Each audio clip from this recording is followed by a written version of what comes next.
surely seen the affliction of my people which are in the land of diaspora, the four corners of the earth. And I have heard their cry by reasons of their taskmasters, for I know their sorrows. Therefore I have sent my prophets throughout the four corners, that thou mayest bring my people, the children of Israel, the African Americans, blacks, and Negroes, out of bondage. When you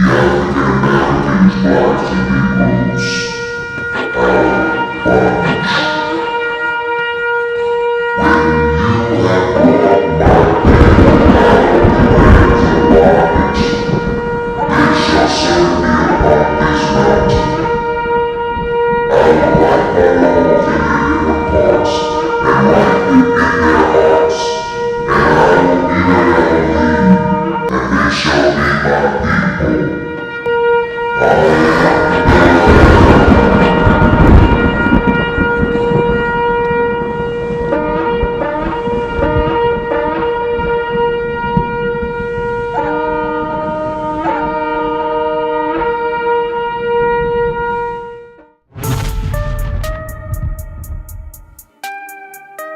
In the third month, when the children of Israel were gone forth out of the land of Mizraim, the same day came they into the wilderness of Sinai, for they were departed from Rephidim, and were come to the desert of Sinai, and had pitched in the wilderness.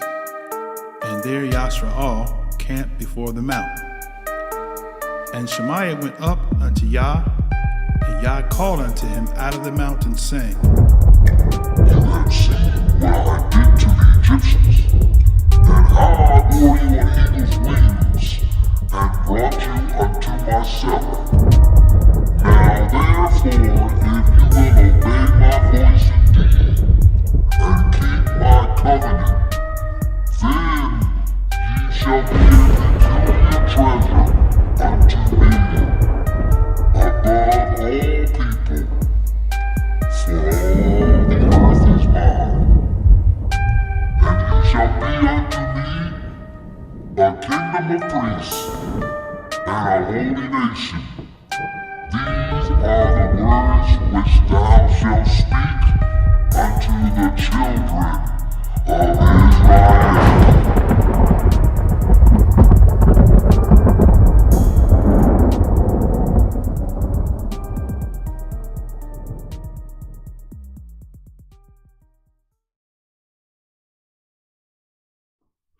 Well, shalom, shalom, shalom, brothers and sisters, on this blessed Shabbat night. We're here in our place for this hour, for this time, to honor the Most High on the seventh day, which is the Shabbat of Yah. Now, tonight we're going to do a commentary, and we're going to deal with the most pressing topic in the spiritual arena today, which is, and I'm using the terminology because this is what is given to the people. The terminology Black Hebrew Israelite. And I'm titling this lesson as the Black Hebrew Israelite Cult Exposed. Let me say that again. The Black Hebrew Israelite Cult Exposed.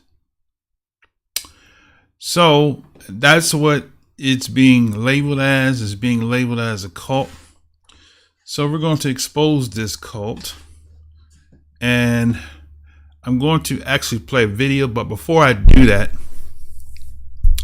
I want to read something that most people, when they come in contact with what the world calls Hebrew Israelite, this is what this is the information that is fed to them. Okay. So let me pull it up on the screen here. And this is a website called the SPLC, or better known as Southern Poverty Law Center, right? I'm going to read this in its entirety just to show you that this is what most people attribute to. Let me say that again. This is what most people attribute to so-called Negroes, African Americans, and blacks embracing their ethnic identity. Okay. So when you search the net for Black Hebrew Israelite, that's what you're going to get. And this is what you're going to be presented with. Okay. So the Southern Poverty Law Center says history of Hebrew Israelism. Okay. Notice what it says there. History of Hebrew Israelism. Now,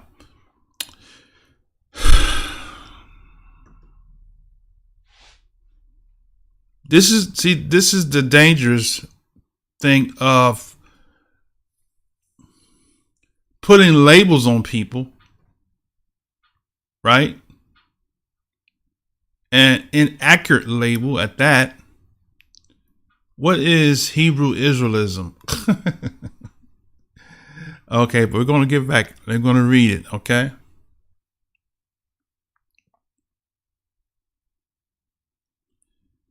The Hebrew Israelite movement is rooted in Black Judaism. Interesting. So I bet this is something new to me, because I didn't know that the Hebrew Israelite movement was rooted in Black Judaism. Right? Now, let me just do something real quick. Let's see. Hold on a second. What is Judaism?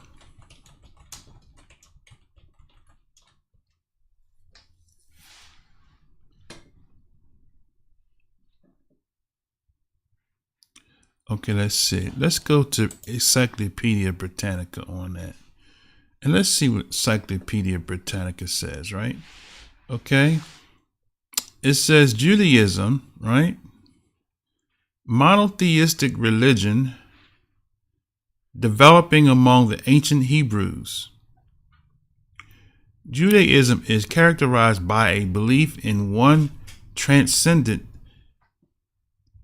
I'm going to read just as it is there, transcendent God who revealed himself to Abraham, Moses, and the Hebrew prophets, and by religious life in accordance with the scriptures and rabbinic traditions. Okay? Judaism is a complex phenomenon of a total way of life for the Jewish people, comprising theology, law, and innumerable cultural traditions. It says the first sect of this article treats the history of Judaism in a broad sense and most complete sense, from the early ancestral beginnings of Jewish people in contemporary times. In the second section, the beliefs, practices, and culture of Judaism are discussed. Okay, now one of the things I want to point out here is that they say that it is a religion that follows a monotheistic religion that follows rabbinic traditions. Okay. Now, the Hebrew Israelite movement or the Hebrew Israelite, technically it's not a movement, it's basically an awakening is what it really is. Okay. But they use terminologies like that. So I'll use that terminology so that people can be on the same page. And please listen, those of you that have seen it, I know it's a Friday night, and all of my friends on Facebook, please tag somebody on this. Tag somebody, because you're going to learn something tonight. We're going to expose the Black Hebrew Israelite cult. So we're going to expose to you what you're confronted with, so you can comprehend what a Hebrew Israelite is, and not allow the website that we're reading from to define to you what a Hebrew Israelite is, because they're actually making a Hebrew Israelite a religion, right? So it says that Hebrew Israelite is a monotheistic religion that follows in a religious life in accordance with scriptures, which I can agree with the scriptures, that's actually accurate, and rabbinic traditions, right? So the people that I associate with, right, we don't have rabbis. Now, there are some Israelite camps, and for the most part, the ones that have rabbis are camps that don't accept, right, the scriptures from Matthew to Revelation, right? Or I should say the biblical text from Matthew to Revelation. I'll explain that in another video, why I said biblical text versus scripture, okay? There is a difference between the two, but I'm not going to deal with that tonight. Okay? So let's go back into the article here. So the Center for the Law, not Center for the Law, this is the Southern Poverty Law Center, okay? So they say Hebrew Israelite movement is what they're saying, is rooted in Black Judaism, right? So from the jump, I want you to know that that is not accurate, okay? It's not rooted in Black Judaism, right? Hebrew Israelites as a whole do not practice Judaism. So off the board, they're misinforming you by telling you that Hebrew Israelite movement is rooted in Black Judaism, which is not true. But we're going to continue to read. We're going to show you why they're saying that, because that's not an accurate statement. And for them to be a source for people to go to get information and to be confronted with a deceitful lie up at the beginning of the website, that ought to let you know anything else that they have to say in this website should be suspect, right? Because from the top, right, we are not rooted in Judaism, and Black Judaism at that, okay? A belief system birthed in the late 1800s, right? Now, that's not true also, okay?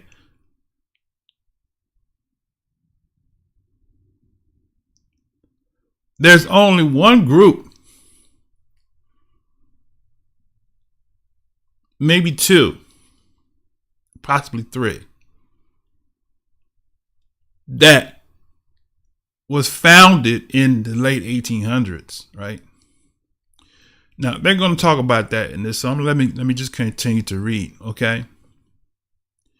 But they're going to tie us together. Let's just read and see what all they have to say, okay? It says, rooted in Black Judaism, a belief system, right? Birthed in the late 1800s by Black Christians from the South Pentecostal holiness movement, right? Now, I will say this much. There are groups called Pentecostal Hebrews, but every Israelite that are practicing the covenant of Israel did not come from Pentecostal Hebrews. So basically, they're attempting to make a connection with Hebrew Israelites by misinforming the masses of people who are looking for information with a false history. Now, from a technical standpoint, this particular website could be sued for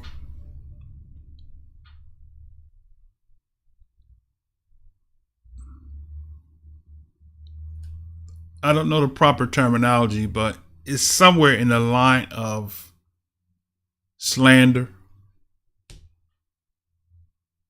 But this is legal, and this is where most people go to get their information from, because most people have settled in their spirit that the Hebrew Israelites, what they're sharing in this website is facts, which is not facts, right? It's opinionated.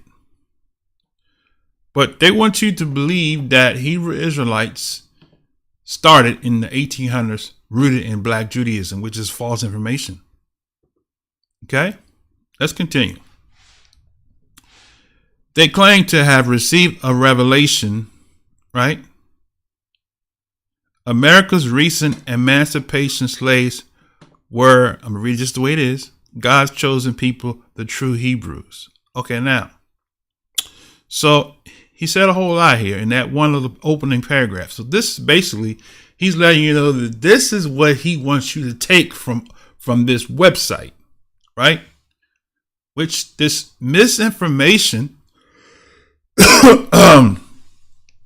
talk about anti-Semitic, right? This is no, you can't get no higher form of anti-Semitic than that, what he's sharing right here. Okay? So now,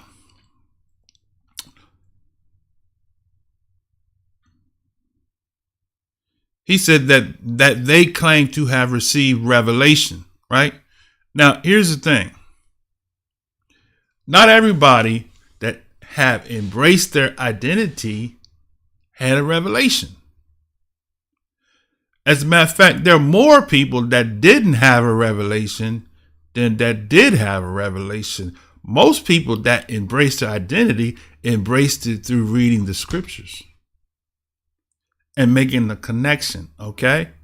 So once again, this whole opening paragraph is false information.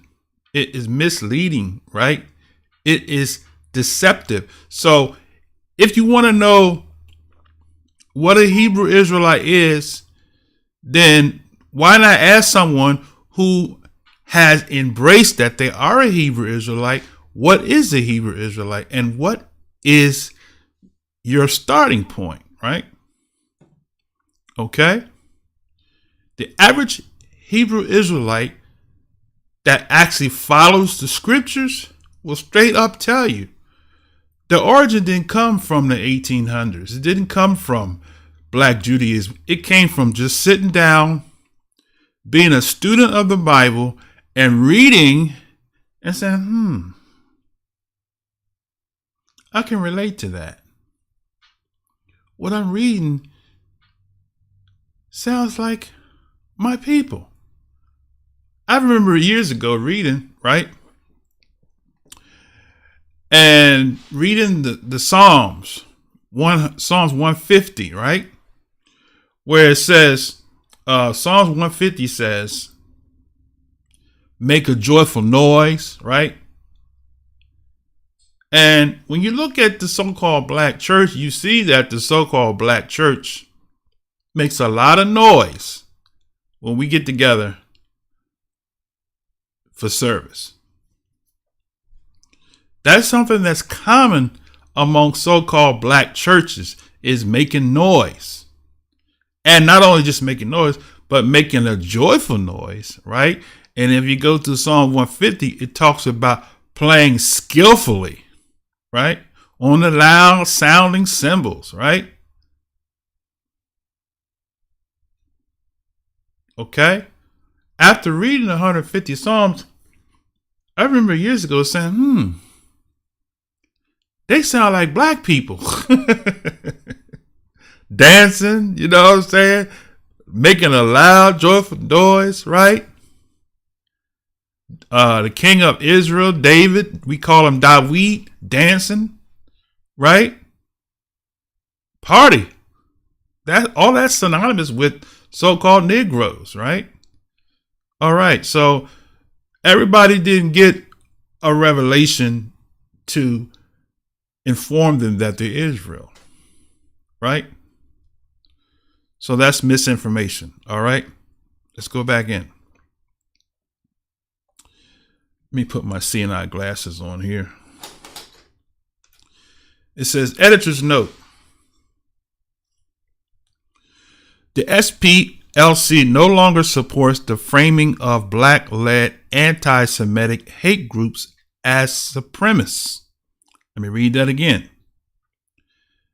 The SPLC no longer supports the framing of black-led anti-Semitic hate groups as supremacists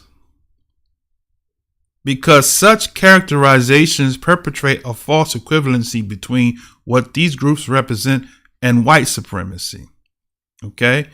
Any mention of racism in the context of black-led hate ideology described in this article does not appropriately reckon with the system force that is structural racism. To learn more about how the SPLC now defines and describes these groups, see Equity Through Accuracy Changes to Our Hate Map. Okay, so let's click on this real quick. Let's open it in a new tab and let's see what this leads us to, right?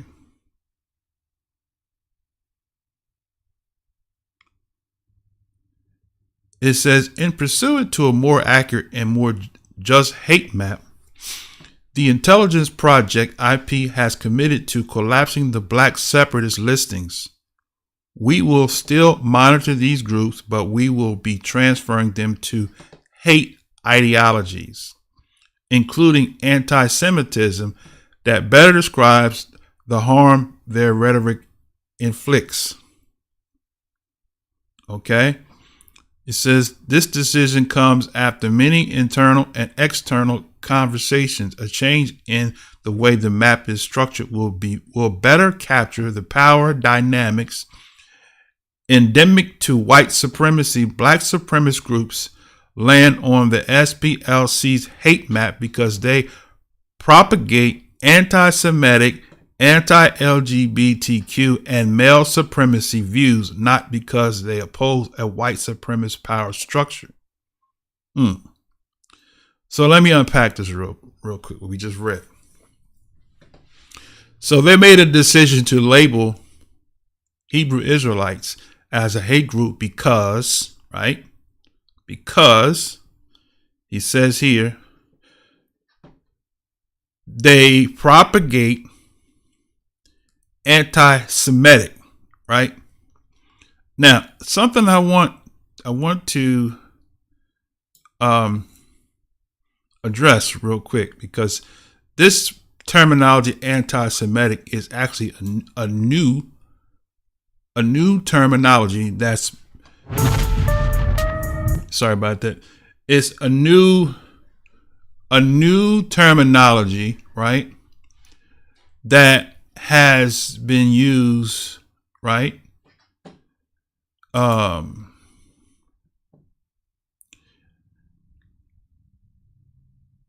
Let me go to a link I want to go to real quick. Let me see. What is the origin of the term, right? Anti-Semitic. I have found an article. Okay, here we go. Anti-Semitism. Let's go here.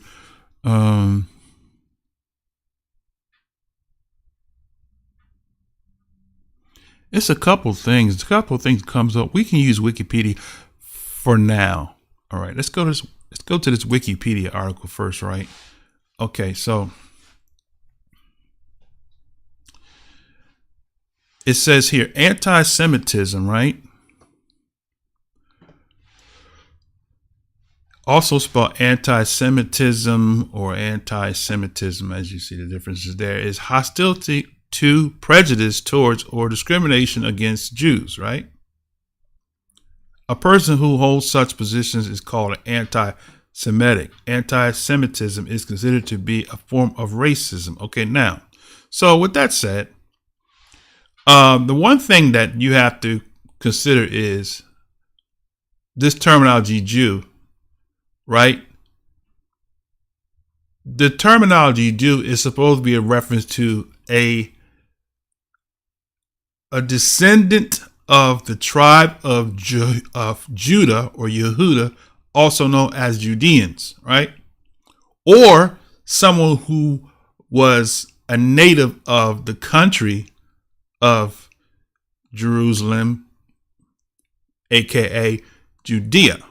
Okay, so now there are a lot of people that fit in this category, and namely the so-called Negroes.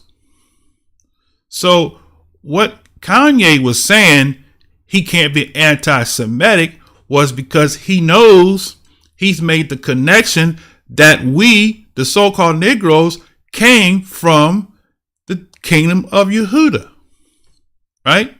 So that is proven through many sources that the so-called Negro in America came from the kingdom of Yehuda in Africa when the slave traders brought us into the New World. Okay, so a person, this word Jew has to be defined properly, right? Not inaccurately, but properly. So that term has to be used properly, right? So when you say I'm not an Israelite, you're being anti-Semitic because I can prove to you through history, through scripture and DNA that I'm an Israelite, that I am of the tribe of Yehuda. So to say I'm not an Israelite, to say I'm not a so-called Jew or whatever, you are being anti-Semitic yourself. Okay? Now, for the record, we don't use the word Shem. Sem. We use the word Shem, right? Because Shem is the progenitor of anybody that came from Shem, right? Which is one of the three sons of Noah after the flood, right? So anybody that came from Shem would be classified as a Shemite, right? Now, let me do this here since I'm there. All right, let me do this here since I'm there. Okay? I don't want to get into a lesson, because if you want to see us teach from the scriptures, you can catch us on the Shabbat at 9 a.m. Eastern time, right? But just to make a point, right? I want to pull up the scriptures real quick, and I want to show you what a Shemite really is versus what. Let me finish this article first, and then I'm going to show you in the scriptures a biblical definition of a Shemite. Okay? Now,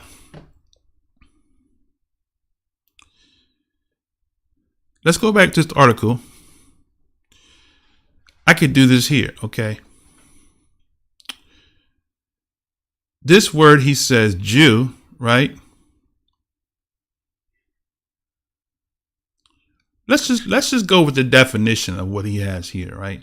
So I'm going to open another link here, and we can come back to this article here. Okay, so now, Jew, just for the record, for accuracy, right? So you can see that I'm not making anything up. I'm actually telling you what they agree that a Jew is. Okay, now, it says Jew, Hebrew, Yehudim. It says Israeli pronunciation, Jehudim, or Jewish people, are an ethno-religious group and nation originating from the Israelites and Hebrews, right? You see that? So this is what they're saying.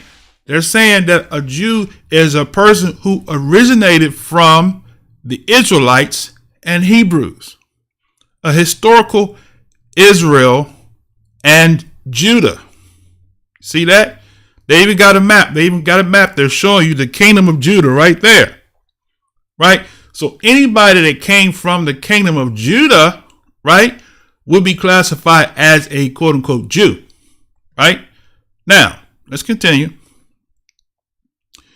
Jewish ethnicity, nationhood, and religion are strongly interrelated, as Judaism is the ethnic religion of the Jewish people, right? Although its observance varies from strict to none. Okay. So now, once again, now you have a religion, right? So a Hebrew Israelite is not a religion. It is a people, right? But this world has tried to make a Hebrew Israelite be a religion when the religion is Judaism, which we don't practice. Okay, so the so-called Negro, right, is a Yahudim, or the modern substitution Jew. So the so-called Negro can't be anti-Shemitic because we come from Shem, right? Let's finish with this and I'm going to show you what the scripture says about it, right? Okay, now let's go back to this definition. It says Jews originated as ethnic and religious groups in the Middle East during the second millennium. So they're saying the Jews originate as an ethnic and a religious group, right?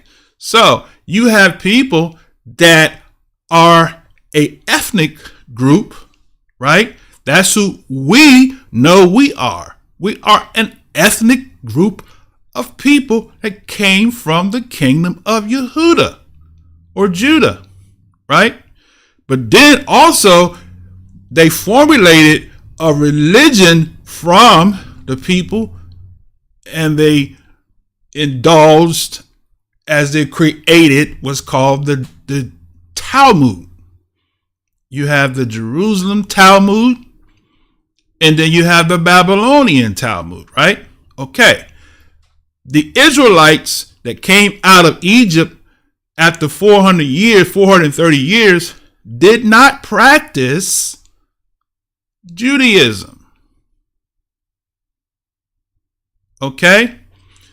The Bible is what I'm creating a new acronym. It's called HIP. The Bible is HIP. All right. What is HIP? Historical, instructional, and prophetic. Right? The Bible is a historical book that is an instruction, that has instructions, right? History of the world, history of the nations, history of a people, right? Instructions, how to live, how to serve your creator, how to treat your neighbors and other humankind, right? And P, prophetic, right? Because not only does the Bible tell you about history and give instructions, but it also gives you prophecy about a people, right? About a creation as pertaining to the plan of the creator for all mankind. So the Bible's a hip book. Okay? It's hip for the young people. The Bible is hip. All right. Now, with that said, let's go back in. So he said the Jews originate in ethnic and religious group in the Middle East during the second millennium BCE in the part of Levant known as the land of Israel. Okay. The Merneptah still an ancient appears. okay, the Merneptah stele, there it is, just want you to see it, appears to confirm the existence of a people of Israel somewhere in Canaan, right, as far back as the 13th century BCE, right? The Israelites as an outgrowth of the Canaanite population, right? Let me read that again. This is what they're saying. The Israelites as an outgrowth of a Canaanite population, right, consolidated their hold in the region with emergence of the kingdoms of Israel and Judah, which is the tribe of Judah, which they call Jew, right? Some consider that these Canaan sedentary Israelites melded with incoming nomad groups known as the Hebrews. Though few sources mention the exilic periods in detail. The experiences of life in the, look at that, Jewish diaspora, look at the map, from the Babylonian captivity and exile to Roman occupation and exile, and historical relations between Jews and their homeland in Levant thereafter became a major feature of Jewish history, identity, culture, and memory, right?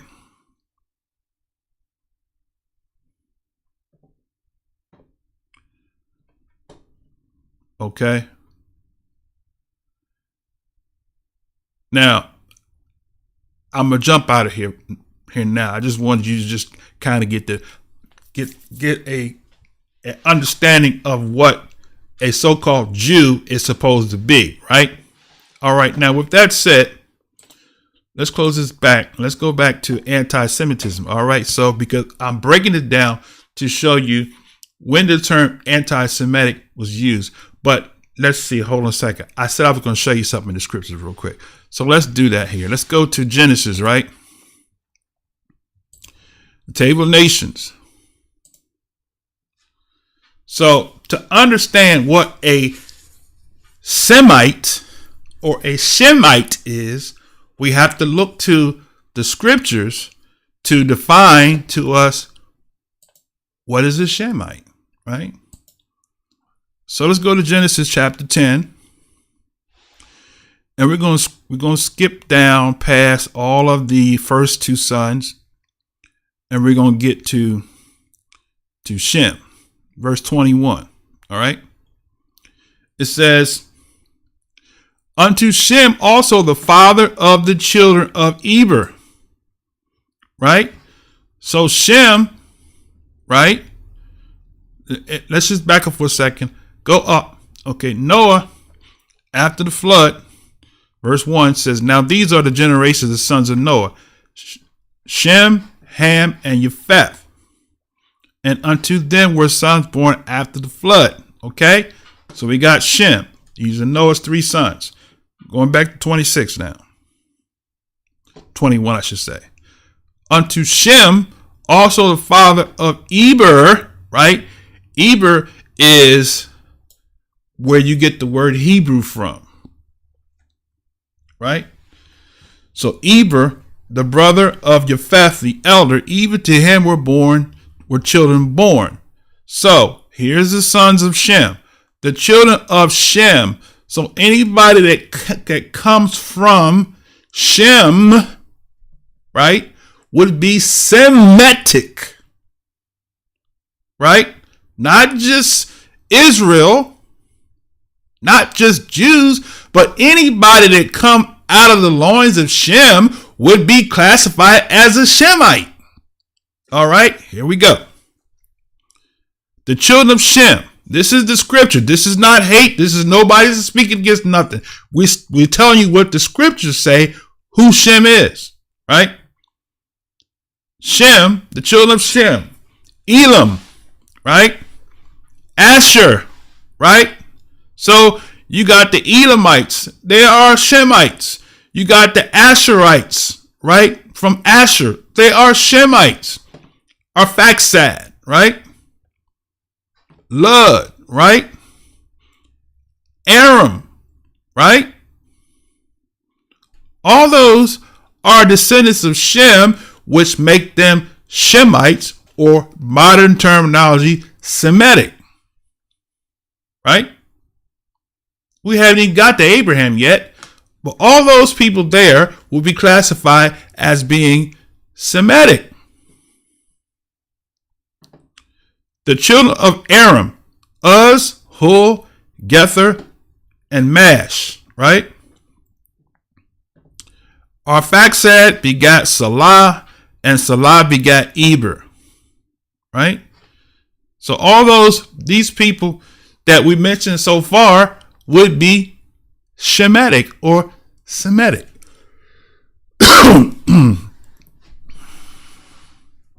As a matter of fact, some of those people that are descendants of these are actually Arabs.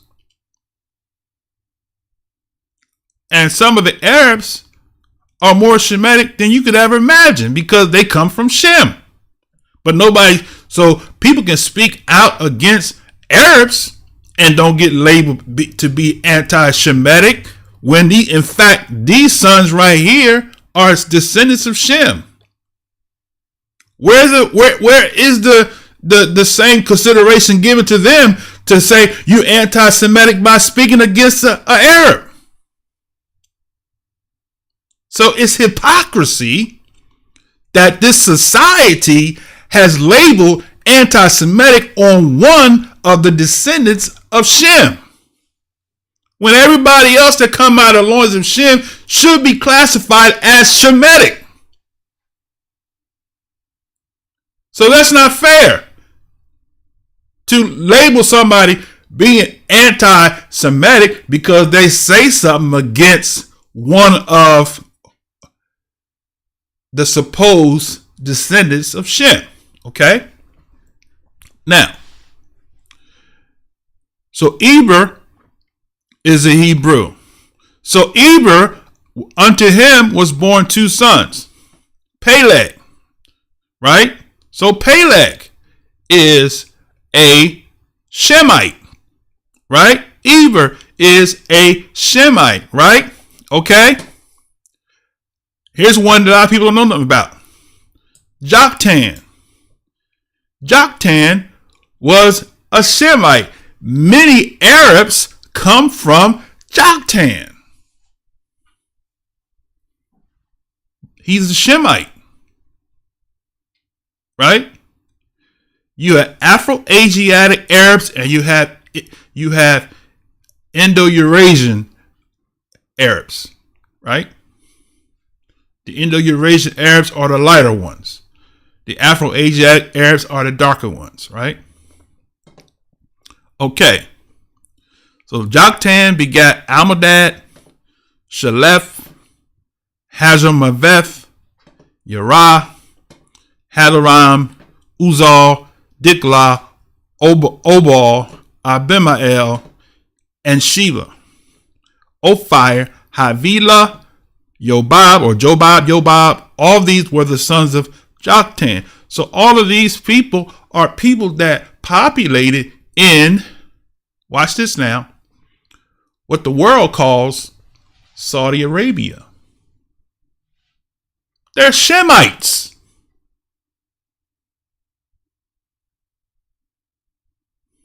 All right. This is what the scriptures say. This is not what I'm saying. I'm reading to you what the scriptures say. A Shemite is a descendant of Shem. All right. So it says here, this defines where they live, right? It says, and their dwelling was from Mesha, as thou go unto Sephar, right? A mount of the east. So you got a mountain called Sephar, right? These are the sons of Shem after their families, after their tongues, in their lands, after their nations, right? So now, I just wanted to show you that. So Shem is not only a descendant of Israel. Okay? Now let's go back to the article, and then we're gonna try to wrap it up because I'm going to play a video of a person who's trying to understand Hebrew Israelite. So what better way to understand is than to ask someone who is a Hebrew Israelite. That is how you learn. You ask the people who have identified being a Hebrew Israelite, what is a Hebrew Israelite? And we will tell you. Don't let the whatever they call themselves define to you who we are. We reserve the right to define who we are. If you want to know who we are, you ask us and we will tell you. You want to make us a cult because we've identified our ethnic origin? Give me a break. All right, now.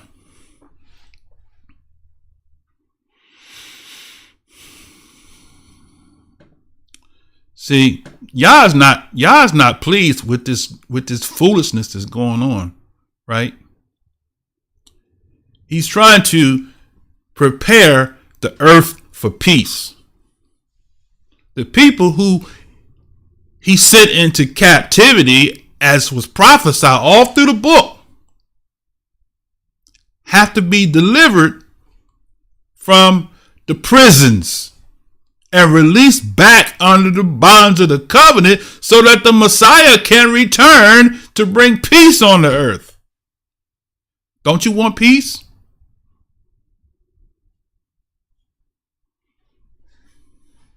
You know, the world just celebrate Christmas. Peace on the earth, goodwill. You want peace, right? This is how you're going to get peace. When you see the Israelites back in their place, serving the Most High, dropping all these religions, embracing the covenant and walking in their place, then you will see peace. You won't see it before, right? Now, let's go back in here. Okay. So anti-Semitic is, we just defined, right? Discrimination against someone who is a ethnical, national, or a converted follower, right, of the Most High, right, who have embraced the covenant, right, of Abraham. All right. It says anti-Semitism has historically been manifested in many ways, ranging from expressing hatred or of discrimination against individual Jews to organized pogroms by mobs, police forces, or genocide, right? Although the term did not come into common usage until the 19th century. I wonder why. So the term anti-Semitic did not come into usage until the 19th century, right? That'd be the 1800s, okay? It is also applied to previous and later anti-Jewish incidents, okay? Notable instances of persecution include Rhineland massacres preceding the First Crusade, the Edict of Expulsion, persecution of Jews during the Black Death, the massacre of Spanish Jews, right? Now, this right here is where the so-called Negroes, some, come through this so-called Spanish massacre, right? And you can join us on the Shabbat. We're doing a series on Negroland, and we're explaining to you that those Jews that were Spanish Jews were exported out of Spain, Portugal, into Africa, and were transported from Africa into America to be slaves. So, we are connected to this particular sector of Israelites that came through Portugal. All right. the persecutions of the Spanish Inquisition, the expulsion from Spain in 1492, the Cossack massacres in Ukraine, the anti-Jewish programs in Russian Empire, okay, Dreyfus Affair, and the Holocaust, German-occupied Europe, World War II, Soviet anti-Jewish policies, right? Now, notice what's missing here. Nothing is said about Africa, right? Now, according to many sources that we deal with on the Shabbat in different books we read, they said that 1 million Yahudians, aka Jews, went to Egypt. Why are they not included as a group that is people? Why are they not listed in this group of people who are protected under anti-Semitic laws? Okay. There's a book you can get it. I'll name it. There's a book.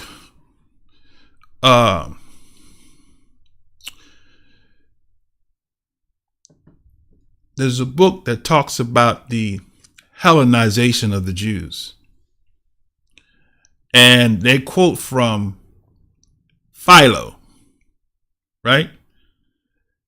And Philo was a Hebrew who lived in Alexandria, Virginia, and he said at the time of his death, during his life, there was approximately 1 million Jews, right, that lived in Egypt. Why aren't they listed in this list? Right? Maybe further down they'll be listed. I seriously doubt. Let's continue. All right. Nope, not included. The closest they got was the Spanish Jews and mentioning of them, but didn't say where they were expulsed to. What? I wonder why they left that out. Look at right here. It says the Spanish Jews were expulsed from Spain. See that? In 1492. Where were they expulsed to? Why leave that history out? Right? I mean, y'all know the history. Why leave out pertinent history, right? Since you put that they were expulsed from Spain, where were they expulsed to? Where did they go? They just disappear in thin air? History tells you that they went to Africa. And those people that were taken to Africa went to a place called St. Thomas. And from there, they were brought into the islands, right? So you have Jamaica, Jamaica Islands, right? A lot of the so-called Jamaicans are descendants from those same Israelites that they call Spanish Jews that was taken from Portuguese and Spain into Africa and crossed the Atlantic Ocean into the South Islands and South America. But nobody talks about that. But it's in the books. Wikipedia conveniently left that out, didn't they? All right, now, the root word Semite, watch this now. This is Wikipedia saying this. The root word Semite gives a false impression that anti-Semitism is directly against all Semitic people. E.g., oh, so he knows. See that? Arabs, Assyrians, Aramaeans. The compound word anti-Semitism was first used in print in Germany in 1879 as a scientific sounding term for Judenhass, Jew hatred. And this has been its common use since then. All right. So Why is it that they recognize that, like I just told you, he confirmed what I told you, that the Arabs, Assyrians, Aramaeans were Semitic. But he says the root word Semite gives a false impression that anti-Semitism is directed against all Semitic people. It is not. Right? So anti-Semitic is a new term that excludes all the other sons of Shem and only highlights one group of people that they call Jews. And only those Jews, right, that are in Germany. None of the Jews in Africa, right?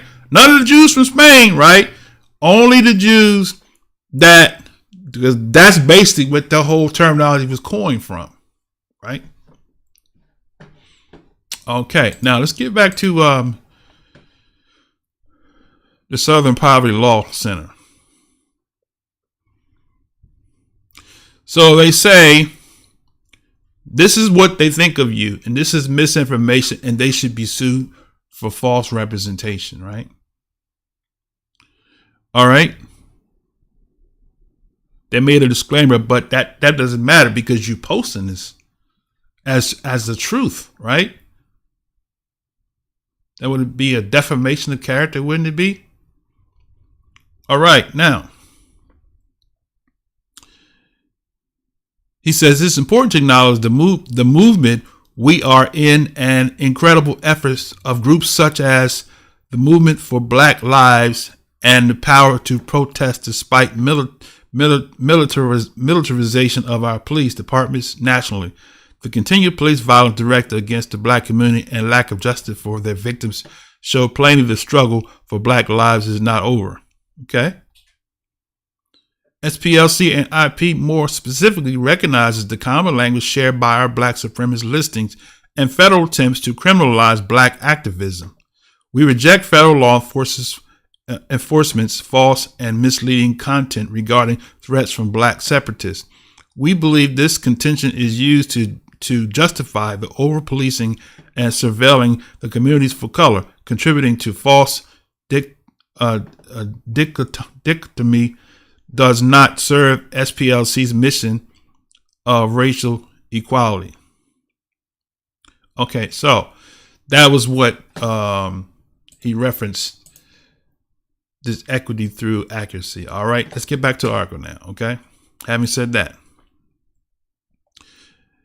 the website says the Hebrew Israelite movement is rooted in Black Judaism, right? So we've already determined that that's false, right?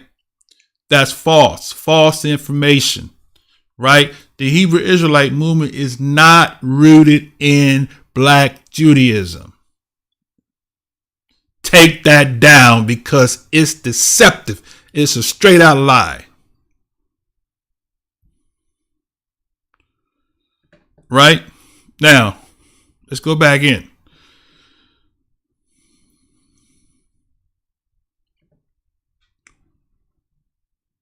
He says it's birthed in Black Judaism in the late 1800s, right? By black Christians from South Pentecostal Holiness movement. They claim to have received the revelation America's recently emancipated slaves were God's chosen people, the true Hebrews, right? He goes on to say, according to Black Judaism doctrine, when the kingdom of Israel was destroyed, the Israelites were first scattered across African continent and then selectively targeted by enemy African tribes who captured and sold them to European slave traders for bondage in the New World. Right. That's not a lie. That's true. Proof is in the history. Proof is also in the Jewish history because they are the ones that tell you that the Jews fled into Africa. Josephus talks about Israelites being taken into Egyptian mines to be slaves, right? Slavery is something that is connected to Israelites. We did a teaching that every time Israel transgressed the laws of the Most High, they went into slavery. Okay? So why is it hard to believe that when the so-called when the Israelites went into Africa and set up kingdoms in Africa called Negroland and then were converted to Islam during the Arab Revolution, went into idolatry, and just like Israel went into idolatry in the book of Judges, right? In the books of the Kings for idolatry, they went into slavery, right? During the time of the Greeks, Romans, right? Go into the interior of Africa, go into idolatry again, go into a new world, right? That's the MO of Israel. That is the mode of how Israelites was judged. Every time Israelites disobeyed, they went into slavery. So why is it hard to comprehend that the so-called Negroes are descendants of those people? The slave trade scattering the diaspora was not just a one-time event that happened to some African people. The judgments that came upon Israel were a perpetual judgment, right? The Most High perpetually judged Israel. Every time Israel disobeyed, they went into captivity. So why is this so hard for you to comprehend that it was a perpetual, continual judgment on a people for breaking the covenant, for breaking the laws and statutes and commandments that religion tells you you don't have to keep? Why? Because they want to keep you at odds with your creator. They want to keep you at odds with your Elohim. Keep you at odds with Yah. All right? So if they keep you at odds with Yah, then you will continue in disobedience and you will continue to be the tail, like it says in Deuteronomy chapter 28, verse 15 to 68. You will continue to be the tail and not the head. You will continue to be below and not above, right? You will continue to be hated, right? Have it ever dawned in your psyche why so-called Negroes, no matter where you go, you hate it? The Messiah said that. He said, you will be hated by all nations, right?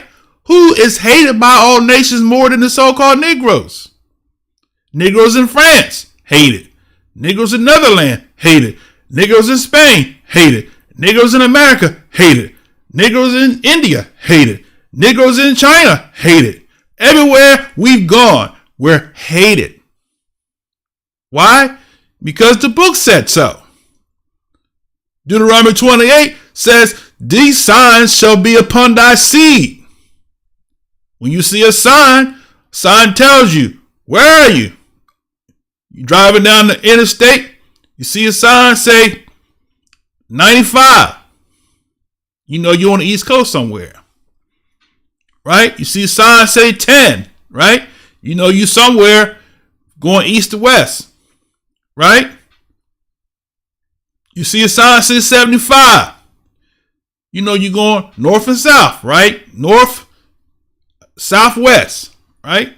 Okay? 65, going north and south, right? So signs, right? You see a sign, you get hungry, you pull up, you see a sign, says what?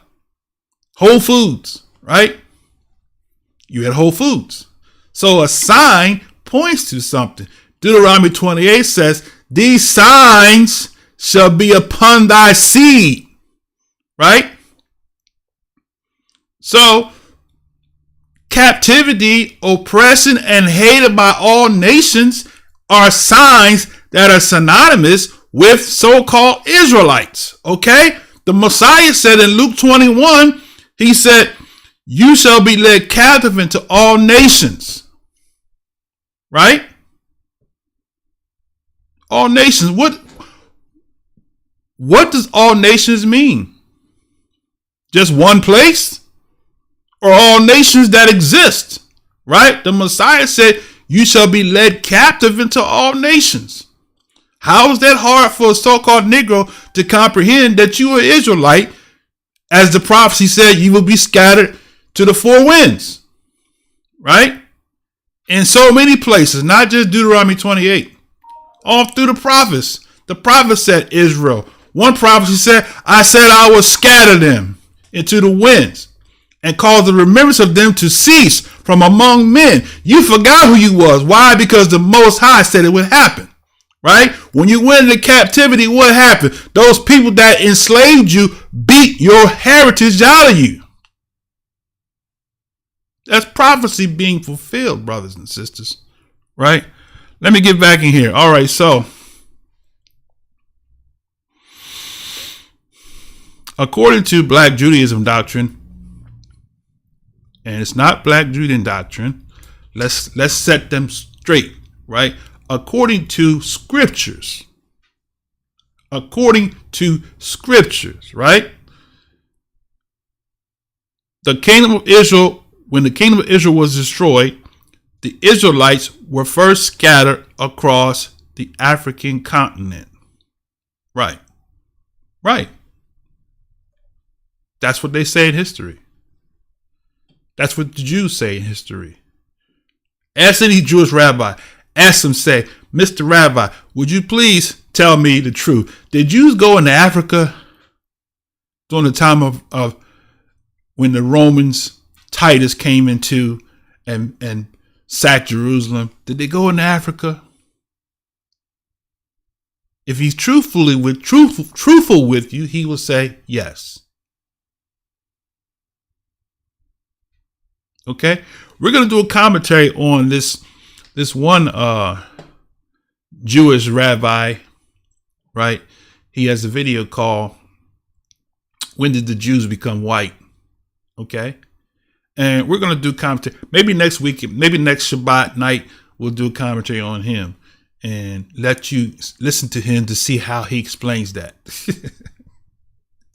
But in their history, they tell you that the so-called Jews fled into Africa from Roman persecution. This is what they say. This is not some angry so-called Negro saying that. This is what they say. Right? Let's go back in. So he says that, so the scriptures, according to scriptures, when the kingdom of Israel was destroyed, the Israelites were first scattered across the African continent. He's right. And selectively targeted by enemy African tribes who captured and sold them to Europe slave traders for bondage to the New World. Now, I'm going to show you, I got to show you another scripture, show you just how accurate what he just said is. He don't know. It's not Black Judaism is saying that. It's what the scriptures is saying, right? Let's look at what the scriptures say. Let's go to Psalms 83, right? Let's go to Psalms 83. We're going to say what the scriptures say. It has nothing to do with Black Judaism. It has everything to do with what the scripture says, right? And all these people that sold us into slavery were not Africans, right? Okay, we're going to show you who they were. All right. Psalms 83. Let's say, for lo, verse 2, for lo, thy enemies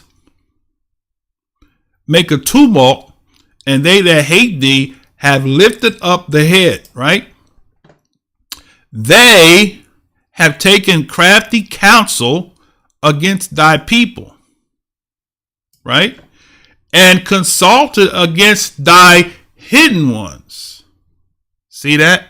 What you don't know is that your identity has been hidden from you. It has been stripped from you because you were being judged for the sins of our forefathers, as prophesied over and over and over again, right?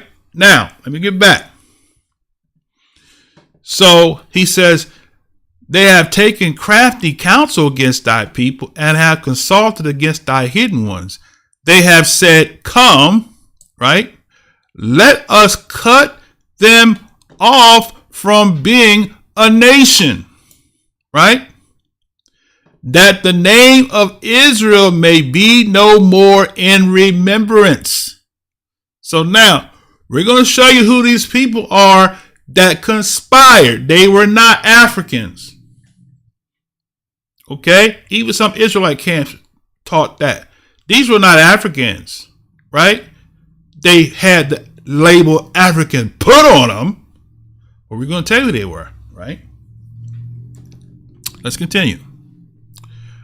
For they have consulted together with one consent. They are confederate against thee. The tabernacles of Edom, right? So that's the first person. The tabernacles of Edom. If you do a study on Edom, you'll find out that Edom has many clans, right? Some Edomites merged into the Israelite nation, right?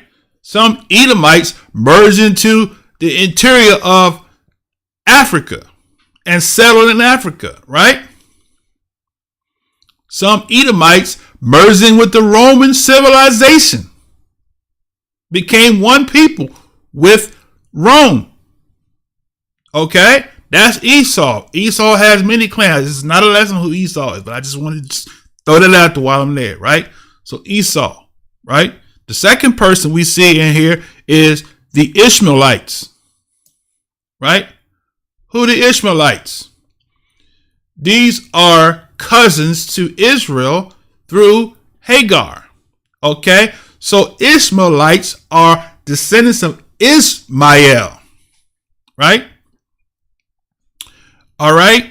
The next people, it says Moab, right? Moab came into Africa. They are also known as, you ready for it? Moors. You ever heard of Moorish science? The Moors are the Moabites that came into Africa. They are the ones, the Ishmaelites, the Moabites, and the last one is, not the last one, but the Hagarenes. Hagarenes. So who are the Hagarenes, right? Hagarenes are a different subgroup of Egyptian people, right? Because Hagar, right, was Ishmael's mother. So these people, when Abraham cast Hagar out the house, right, she went back home. So she established a people that were known as Hagarenes, right? They had a hatred towards Israel. They had a hatred towards not Israel, towards Isaac, right? Okay. Now, continue. Verse 7. Gebel, right? You have Gebel and Ammon, right? Now, Gebel, I had to look a little further into that because I haven't really looked into Gebel, but if somebody knows who Gebel is, throw it in the chat, right? Okay, and we know who Ammon is, right? Ammon and Moab were cousins because Ammon and Moab came through Lot and his two daughters, right? Amalek, right?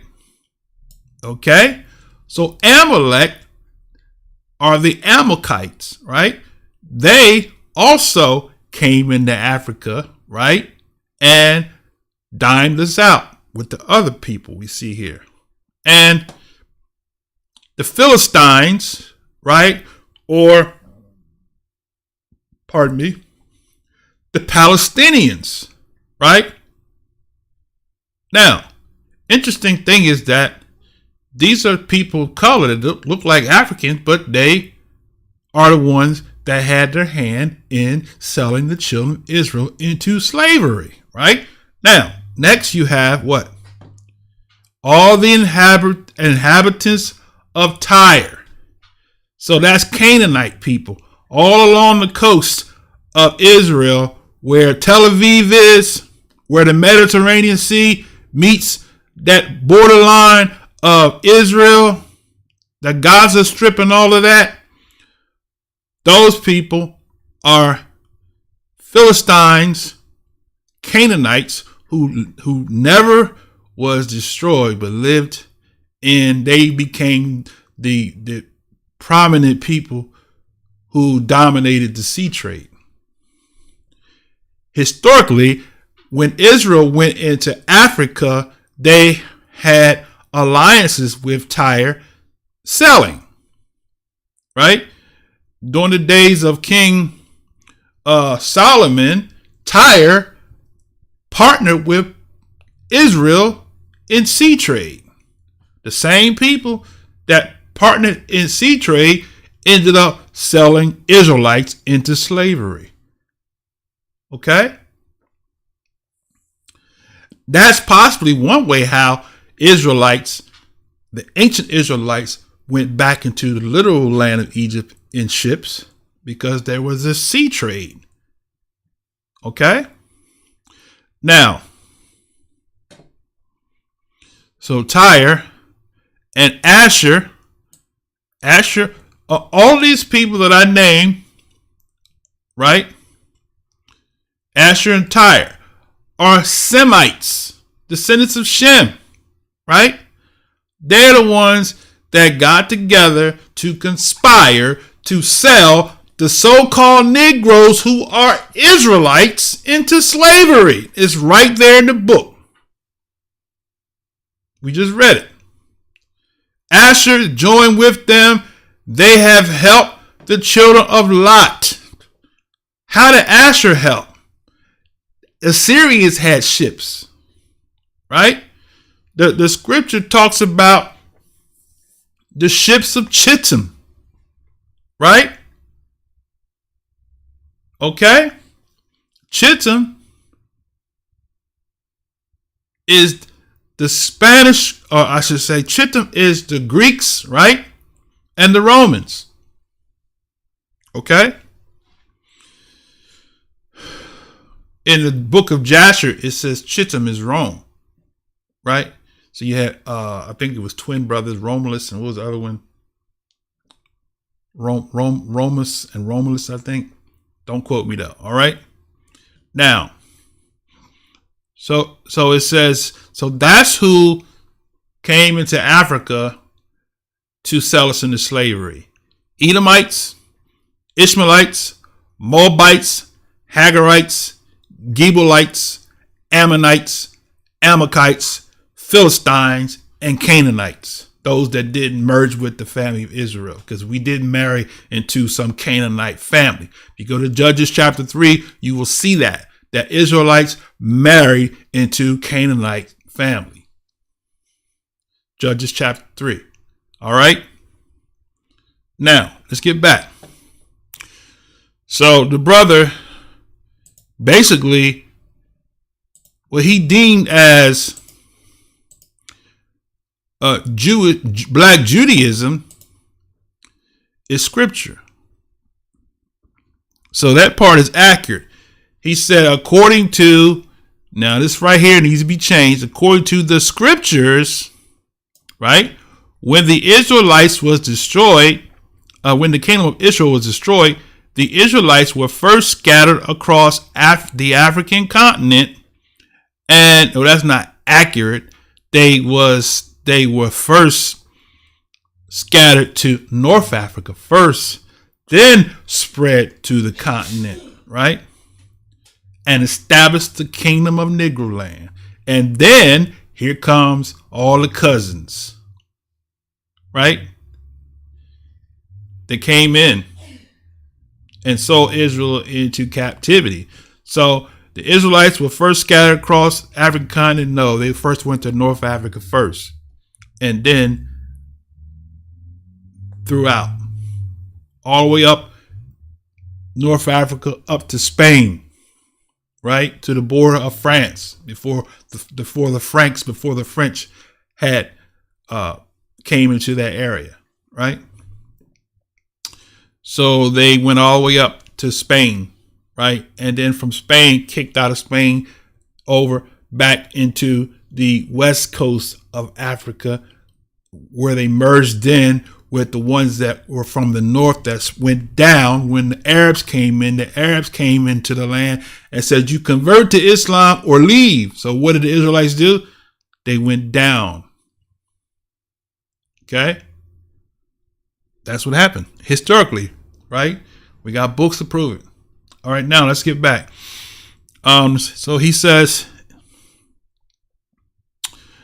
that they first scattered African continent and selectively targeted by enemy African tribes. So we know who the enemy was. The enemies was, we just read Psalms 83. Enemies were all those cousins of Israelites, right? They captured and sold Israel to the European. Now that part's right. Those cousins sold Israelites to the European slave traders. That's correct. And brought us to the New World. That's fact. Now, he goes and says it's a common myth, okay, that slaves were randomly shackled up and carried off to slavery. That's not a myth.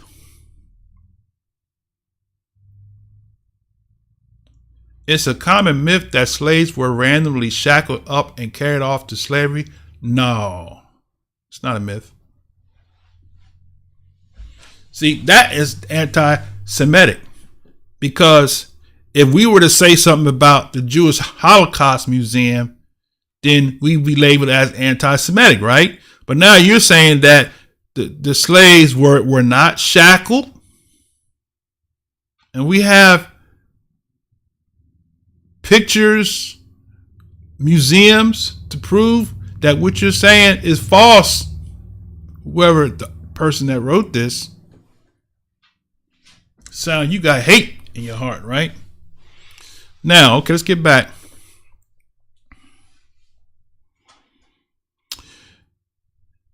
So we know that's false. It's commonly myth that slaves were randomly shackled. No, it's not a myth. It's true. General Yohana, leader of the present-day Israelite School of Practical Knowledge, told the intelligence report, actually, slave traders sailed for months and days to get to specific pickup points. They knew what people they were taking, specifically the lost tribes of Israel. That is documented. Okay? There's plenty of books that talks about that. Okay? They went to the same place, right? If you look at the Library of Congress map, right? The Negroland. Let me show you this then, since I'm talking about it, right?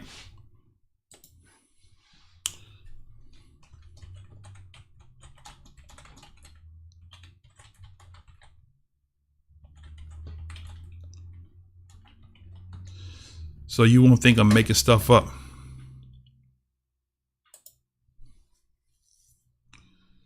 Let's enlarge the map. All right, let's see. I can scroll this up here. Now, I want you to see this. We're going to shut the mouths of the gainsayers today, right? All right. For those of you that are first time you seeing your brother on here, this is a map in the Library. You can go to Google and type in Library of Congress map of the Negroland, right?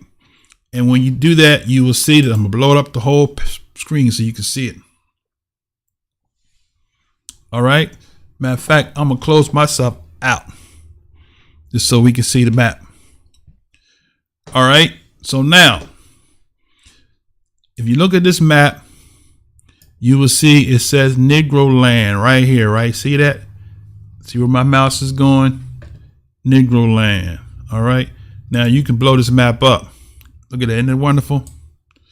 Now, below Negroland, you see Grain Coast, right? You see to the left of that, you see Sierra Leone. It says Sierra Leone now. You see the Kojas, Kingdom of Ashanti, and Kingdom of Isago. Okay, so all these kingdoms, right? Now, what I want you to look at is right here where my mouse is. I'm going to bring this in. Right here it says Kingdom of Judah or Weda Slave Coast, right? Now, let's bring it in so you can see. See right here? Kingdom of Judah or Weda Slave Coast. Is that a coincidence that this Kingdom of Judah is also the slave coast? Right? So the brother, General Yohana, was right. See, unlike this man who posted this, let me come out of here. Unlike this man who posted this website to denigrate, to degrade the Hebrew Israelite movement, we do research. We read. Those of us that are teachers, we read. We read the scriptures and we read books. Right? Because we already knew that when this revelation takes, when this revolution takes place, when the Most High started waking up the Israelites across the globe, it was going to be some backlash. So the Most High already had those books reserved where the people that don't look like us wrote it and told the story, told the truth, right? People like Herodotus told the truth, told you what the Egyptians looked like, and he told you that the Egyptians were not Negroes, but they looked like the Negroes, right? He told you that even the Egyptians had woolly hair.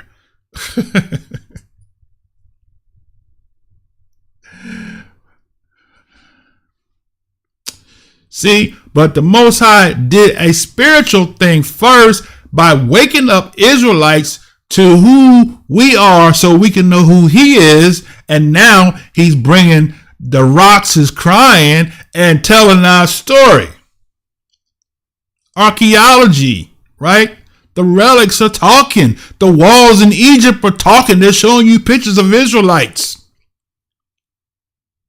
They're telling you that this is who they are. This is who you are, right? You were stripped from your land because your forefathers disobeyed the covenant, and now you're in the lands of captivity, and every other nation imposed upon you their religion. Right? First, we started with Islam, and then Christianity was imposed on us, right? The Most High didn't give us a religion.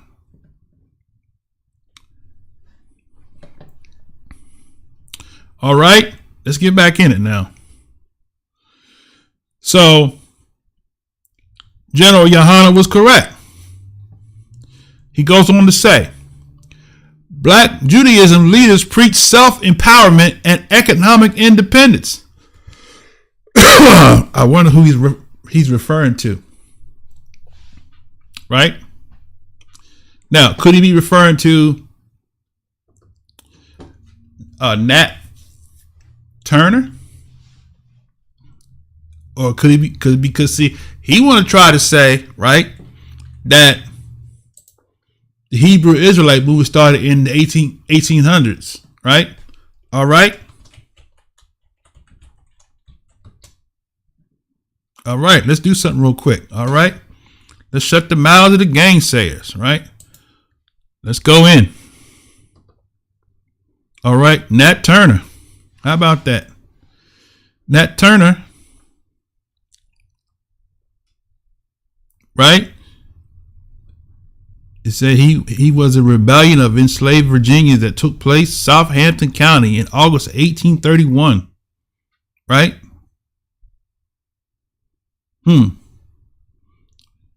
All right. If that's not good enough, they even show you shackles. Look at that. Where are the shackles? I just saw a shackle somewhere. Look at that. Look at the shackles. This man don't know what he's talking about, right? Now, okay, if that's not good enough for you, let's do this here. All right. How about Gabriel Prosser?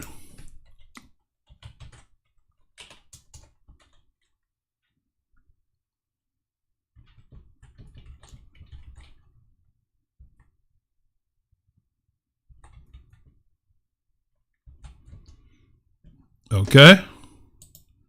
How about him? Gabriel Prosser.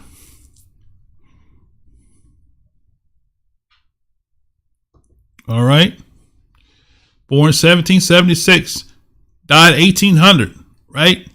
He was executed. Why? Why was he executed? He was executed because he started a uprising to unite Israelites in captivity out of slavery, empowering Israelites, right? That's before early 1800s, right? In 1776, between 1776 and 1800, I correct myself, is when he preached. So he was born. When was he born? Okay.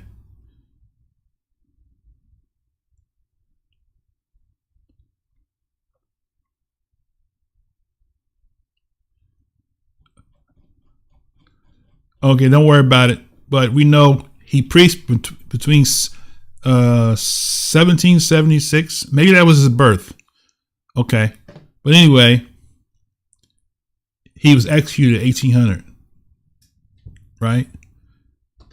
So the brother that wrote the article here, he doesn't know that it's been an ongoing thing, because there's been plenty of people that knew they were Israelites, right?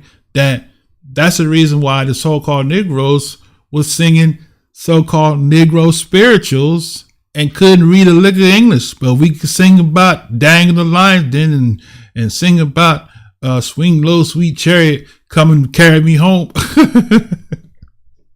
Who taught them that? Certainly not the slave master, right? All right. Let's continue. Where is he at? Now is where he gets to his falsehood, to more falsehood, right? All right. He says Black Judaism leaders, which were not Black Judaism, preached self-empowerment and economic independence, and early from the Black nationalism was a foundation for later groups like the Nation of Islam, right? Their rhetoric. Now, so Nation of Islam, just a little side note. The Nation of Islam the leader of Nation of Islam used to study with the Hebrews in Chicago, right? Elijah Poole. I learned that from an elder who's no longer with us. And he embraced Islam. Okay. The man, I'll give you the name of the man in Chicago, was Lucius Casey. Was it Lucius Casey? I think it was. That was his name, Lucius Casey.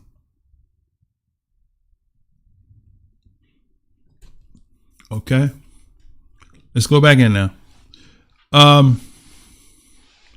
Leaders preached self-empowerment and economic independence, an early form of Black nationalism that was founded for later groups like Nation of Islam. The rhetoric emphasizing the biblical theme of an oppressed nation being led to the promised land, and former Black activists thought right up through the speeches of Martin Luther King Jr. How about that? How about Martin Luther King talking about he's seen the promised land?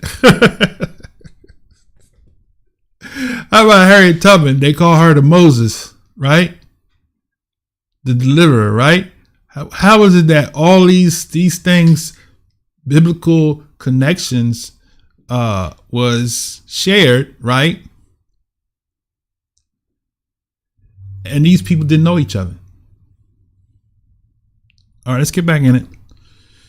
So he said, although followers of Black Judaism, once again, correction, we are not followers of Black Judaism, thought of themselves as descendants of biblical 12 tribes of Israel. Most did not take that to mean that other people deserve condemnation or attack. Well, for the record, every Israelite don't teach that. Okay? So you have to be specific when you say that, because every Israelite that knows we're Israel don't attack other people verbally. Okay? Next paragraph, he says, one notable exception was F.S. Cherry, a self-declared prophet who in 1886 started a Black Jew church in Chattanooga, Tennessee, right? Where he preached that white people were inherently evil and hated by God. Cherry also instructed his followers that the earth is square and that Jesus would return in the year 2000 to install blacks over whites through a race war. Okay. Now, I don't know the source of that, and I don't know where he got that from, because I've never heard a sermon. And if there is a source, this is defamation. If there is a source of that, then why not put the link there to show your sources of you saying that Cherry taught this? Because he's not here to represent himself. Okay. And the little that I know of him, I haven't seen any videos where he's spewing out hate towards white people. Okay. So if that's true, then you need to provide the source. Otherwise, that's defamation. Right? All right, now let's continue. Just as today's racist Hebrew Israelite sects are hateful, but smaller detachments of a larger non-racist faith, Cherry, who relocated his congregation to Philadelphia in 1915, was far less popular in his time than non-racist Black Judaism founders like Reverend William Christian and William Saunders Crowdy. So now I don't know who William Christian is. So that's a new one to me. Okay. Let's see something. Who is William Christian? Let's see if I can find something.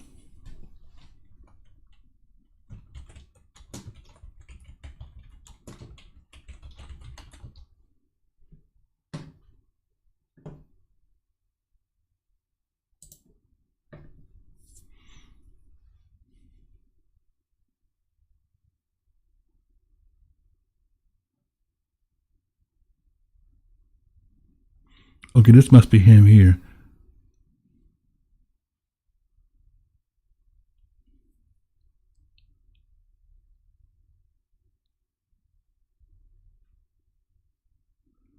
I don't know if that's him or not. Okay, I have to look further into that, because that's a new one on me. Never heard of him before, so I'll check this out. I got a link.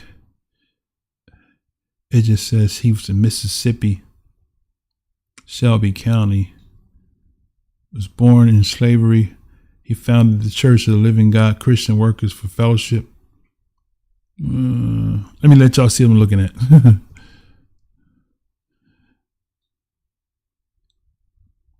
It says, born into slavery, he founded the Church of the Living God Christian Workers for Fellowship in 1888 near Riceville, Arkansas, and served as the leader of the denomination until his death.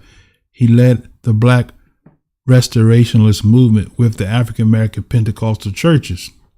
He rejected denominationalism and aimed to teach only the simple message of Christ. He rejected racial prejudice and promoted racial integration with the church. By 1900, The denomination included nearly 90 congregations in 11 states. In 2006, the church was still active, and the membership was estimated at around 42,000. Okay. So I don't know why he included him in the rotation. I don't see where he says anything about Israel. What was the purpose of putting him in here? What did he say?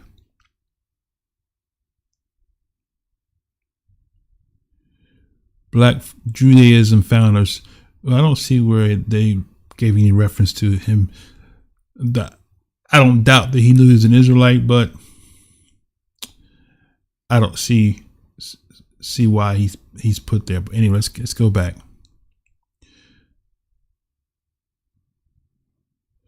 After Cherry, the next major purveyor of racist dogma. Okay, so once again, he hasn't proved that Cherry was teaching that, because he didn't provide a source. They always tell us when we say something, they always tell us provide a source. But when they say something, we supposed to just believe them, right? Very interesting. Let's see. After Cherry, the next major purveyor of racist dogma among black Jews was Eber Binyamin, also known as Abba Bivens, who in the 1960s broke away from the Commandment Keepers, then the dominant mainstream black Jewish organization, to launch his own extremist sect, which became known as the Israelite School of Universal Practical Knowledge. Now, so Israelites all over the globe were waking up and not knowing each other. So you can't make a connection between this group and that group, because that's not how it happened. Right. We read a author who knew he was an Israelite, who wrote about it. In our lesson, I have to go back and revisit the lesson, but there was an author who wrote a book, right? He knew we were Israelites. He predated Cherry and Crowdy. Okay. Let's go back in now. After Cherry, the next major. I read that part there. Initially based in Harlem apartment, this new black Israelite group soon moved to a building on New York City's 125th Street, Harlem Main Drag. Three of Bivens' disciples, Ariyah, Masha, and Yaqub, joined with four high priests named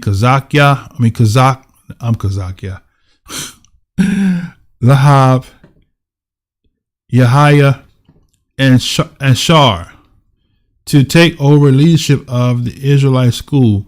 Collectively, they were referred to as the Seven Heads, the inner circle governors of the black supremacist Hebrew Israelite movement, right? Okay, so now these brothers in New York are Israelites just like I am, right? Our only connection is that we're Israelites, okay? We don't see eye to eye on certain topics, but the general consensus of our belief as far as to us being Israelites and the law, statutes, and commandments, that is a general rule across Israelite camps. All right. So that is specific to the ISUPK sector that has different divisions that came out of that, right? Although they employed the same kind of radical rhetoric. So, but basically, see the negative connotation. They're negatively saying Cherry and Crowdy were hate preachers, and now they're saying the ISUPK are hate groups, right? Why? Because they're doing that to take away from the truth of who the so-called Negroes in America are, and across the globe for that matter.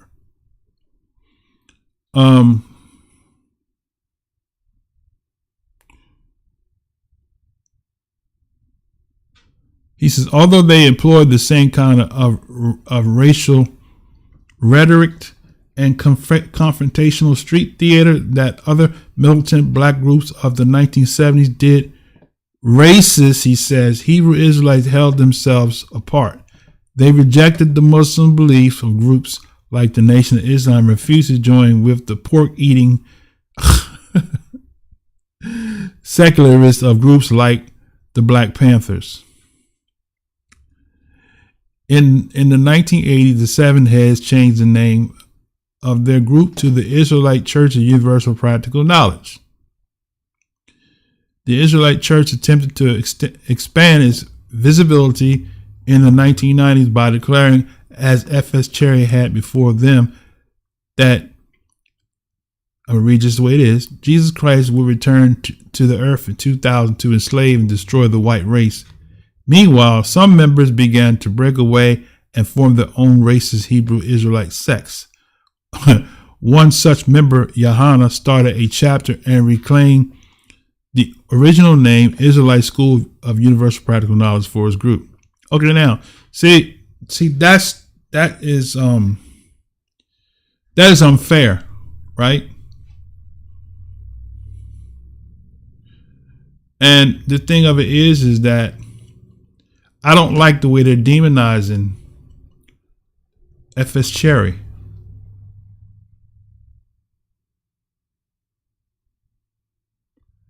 And then calling saying racist Hebrew Israelites.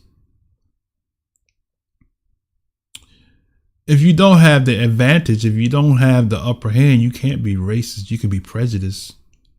Racism has to do with somebody who's privileged, who's oppressing the people that is under them. Okay? When the year 2000 came without the Israelite church prophecy coming to pass, its leadership rebranded the organization. So now it seems like he's targeting now was known as the One West Camp. They're targeting them now in this, but they started off grouping everybody together and trying to give us a foundation, a founder, right? So this whole article is wrong, and any Christian pastor that reads this article and holds to this article like this article is the truth, you've been had. Okay. When the year 2000 came, right, without the Israelite church property coming to pass, its leaders rebranded the organization of the Israelite Church of God in Jesus Christ, the name they still use today. The organization was taken over in the late 2000s by Chief High Priest Ty Sadakia, born Jermaine Grant, who declared himself the Holy Spirit and the Comforter. Grant recently prophesied that vengeful black Jesus would soon return to earth, kill and enslave all whites. Unlike Cherry, however, he didn't set a date. Okay. So, and now the leader, Ty Sadakia, passed a couple years ago. And so this article apparently was before that. So he's no longer with us. All right. So I just wanted to read that to show you how that they are trying to stop a movement that they can't stop, because prophecy is going to happen. Why? Because the Most High spoke it. And since he spoke it, it shall come to pass, right? Deuteronomy chapter 30 says it like this, right? I'll read it. All right. This can't be stopped, because there's nothing you can do. You can evangelize the streets. You can try to demonize Hebrew Israelites and make us a cult, make us a hate group and all of the above, but you can't stop prophecy.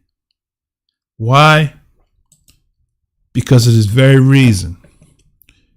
Deuteronomy Deuteronomy 30 explains why you can't stop it. You're not going to be able to stop. Deuteronomy 30 and also Moray Josiah. Baruch Shabbat to you, my brother, and everybody else who's been chiming in. I've been kind of going along. I'm gonna greet everybody in a minute. I see Kodasha Batya and some, but I'll go ahead and do my roll call in a minute. So basically, you're not going to be able to stop the prophecy, right? So you can demonize us and you can put a label, because that terminology, Black Hebrew, we've never referred to ourselves as Black Hebrews. Okay? These haters who want to make us a hate group have put that label to put a sour taste in your mouth for truth. And they have labeled the scriptures and the fulfillment of prophecy as a hate cult group. You can't stop with the Most High and start it, right? He spoke it. Now, Deuteronomy 30, verse 1 says, and here's what's going on with all these people. That's the Kyrie Irvings and the Kanye Wests and Fantasia and Nick Cannons and Tiffany Haddish, and list goes on. All these people that's getting exposed to this is because the Most High spoke it, and it shall come to pass, and it's happening, and you can't stop it. It's going to explode, because why? It was prophesied. Watch what he says here, Deuteronomy 30. It shall come to pass when all these things will come upon thee, the blessings and the curse, which I have set before thee, and thou shalt call them to mind among all nations where Yah have driven thee. See that? Notice what he says.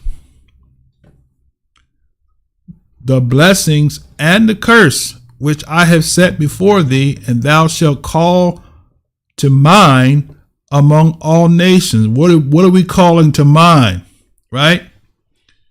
The Most High is waking us up and saying, how do we get here? Who are we? And why? Why people hate us? Why this? I remember when I was a kid, I used to say, it's a curse to be black. I want to know why we had the history we had.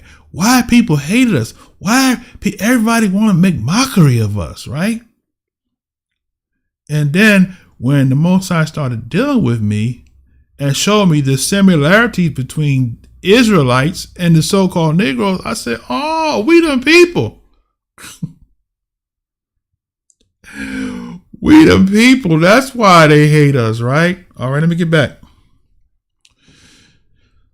So he said, call them to mind among all the nations where Yah have driven thee, right? Now notice right here, it says among all the nations, not among one nation, among all the nations. See, the Israelites were scattered amongst all the nations, not just scattered among one nation. We were scattered among all the nations, north, south, east, and west, right?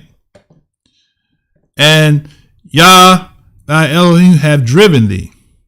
And watch this. He says, and shall return unto Yah.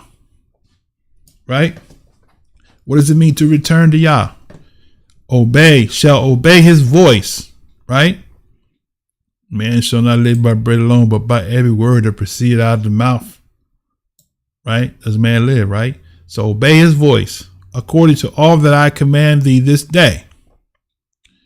You and your children, with all your heart, with all your soul, that then Yah will turn thy captivity and have compassion upon thee, and will turn and gather thee from all the nations, right, where Yah have scattered thee. So seems like to me that Israel was scattered among the nations. When you find a people that was scattered among the nations, right? You found an Israelite. Scattered among the nations, right? He said, if any of thine be driven to the outermost parts of heaven, from there will the Most High gather thee, and from there will he fetch thee. And Yah will bring you into the land which your fathers possessed, and you shall possess it. And he will do you good and multiply you above your fathers. And Yah will circumcise your heart and the heart of your seed to love Yah with all your heart, with all your soul, that you may live. Right? And it did stop there. So let me look at you in the face now. You hater, you Israelite hater. You know, people like Vocab Malone. We're going to do a commentary on him. You Israelite hater. You can't be saved hating Israel. Israel is the apple of the Most High's eye. So you playing a dangerous game by being a hater. You call yourself an apologist. You gonna bow down your knees and apologize in the kingdom if you still alive. So why not practice now? Recognize, right? All right. So he said he will turn thy captivity, right, and have compassion upon thee, and will return and gather thee from all the nations where Yah have scattered thee. If any be driven into the outermost parts of the earth. I read that part already. Let me go back down here to verse 7. And Yah will put all these curses upon your enemies. So all those people that hate Israel, that hate you so-called Negroes, and want you ain't no Israel, you're just a Negro. Keep on playing with the apple of the Most High's eye. He said he gonna put the curses upon our enemies, and on them that hate thee, which persecute thee. So when you attack the apple of the Most High's eye, just remember when that day comes, he said he gonna put all them curses on you and on those of you that hate the Most High's, the apple of the Most High's eye. That's who we are. We don't know because the remembrance was taken from us. Why? Because he said I will scatter them, right? And the remembrance of them will cease from among men, right? So that's what he said. He will put all these curses upon your enemies and on them that hate you, which persecuted you. And he said, you will return and obey the voice of Yah and do all his commandments, which I command you this day. Okay. So now that connects and ties with Joel chapter 3, right? Let's read Joel chapter 3 real quick. And then I was going to play this video, but I didn't go in 2 hours and I got to get up and do a lesson in the morning. So I'm going to have to probably do that commentary on the video next Shabbat night. All right. Because I didn't intend to go this particular route, but since I read that and I just had to be led to give some scriptural reference. Right. So let's read Joel, the prophet Joel. Okay. He's going to tell us something in chapter 3. So we're exposing the black Hebrew Israelite cult. We're exposing it, and we're letting you know. We're exposing, right? Those that you call black Hebrew Israelite cult. We're exposing ourselves before the whole world tonight. All right, Joel 3. For behold, in those days and in that time, when I shall bring again the what? captivity of Judah and Jerusalem. I will also gather all nations and will bring them down into the valley of Jehoshaphat. The word Jehoshaphat means the valley of judgment. And will, it says plead, but that's the same word Shaphat, will judge them for my people, for my heritage. Just in case you don't know who heritage is, Israel. And now he's going to define who Israel is, so you will know how you will know who Israel is. He said, my heritage, whom they have scattered among the nations, and parted my land. So these Israelites, these so-called Negroes that you hate on, the Most High said that they're his heritage and that they were scattered among the nations and the land was parted. All right. And they have cast lots for my people and have given a boy for a harlot and sold a girl for wine that they might drink. So what did they do? Now, Henry Louis Gates, if I could, I will post a clip here where Henry Louis Gates, they call him Skip Gates. He had a series about 20 years ago, maybe now, called African Wonders. He went to the slave coast where we were shipped from, and while he was on the shore, he stooped down, and he saw glass on the shore. And the tour guide said, why is there glass? He said, it's still there today. He said they would sell, right? Just like it says here, they would sell the boy for a harlot, and they would sell the girl for a bottle of wine. This is what he said. He was in the book. He said they would give wine to the European slave trader, and the slave trader, let me back it up here. The European slave trader would give those who conspired against Israel a bottle of wine for a girl. He said, Skip was like, wine for people?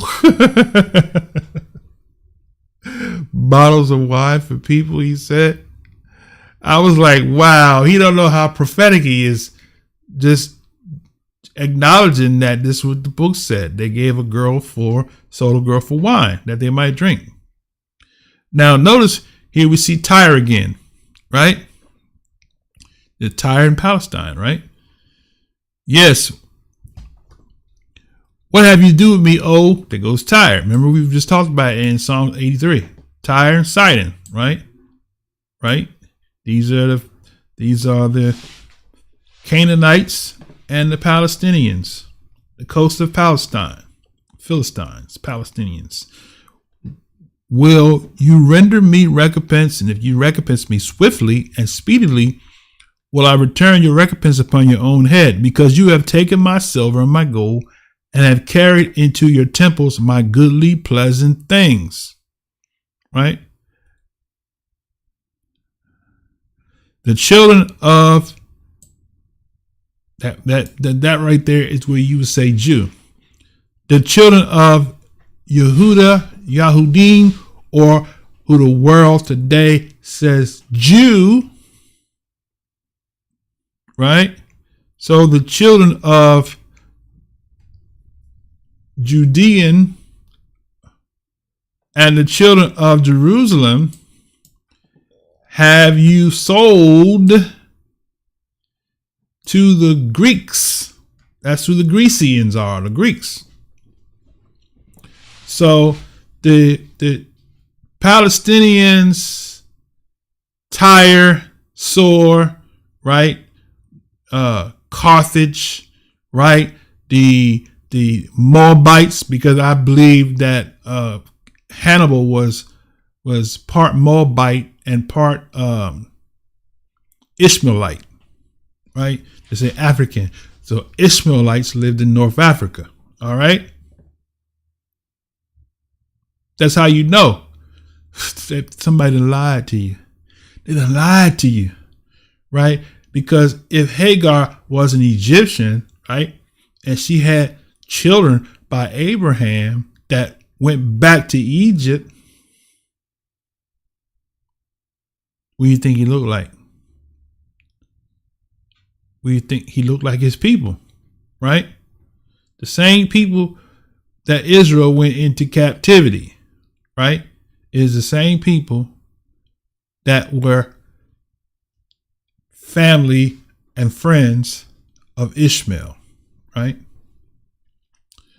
So he says you sold them to the Greeks that you might, look at this now, that you might remove them far from their border, right? Moray Josiah taught on this, was it last week? He said, far. They removed Israel far. We couldn't walk back. We went across the ocean. We couldn't get back to Israel if we wanted to, right? He moved them far from the borders. He says, behold, I will raise them out of the place where you have sold them, right? See, it's so clear, right? Look what he says. I will raise them out of the place where you have sold them.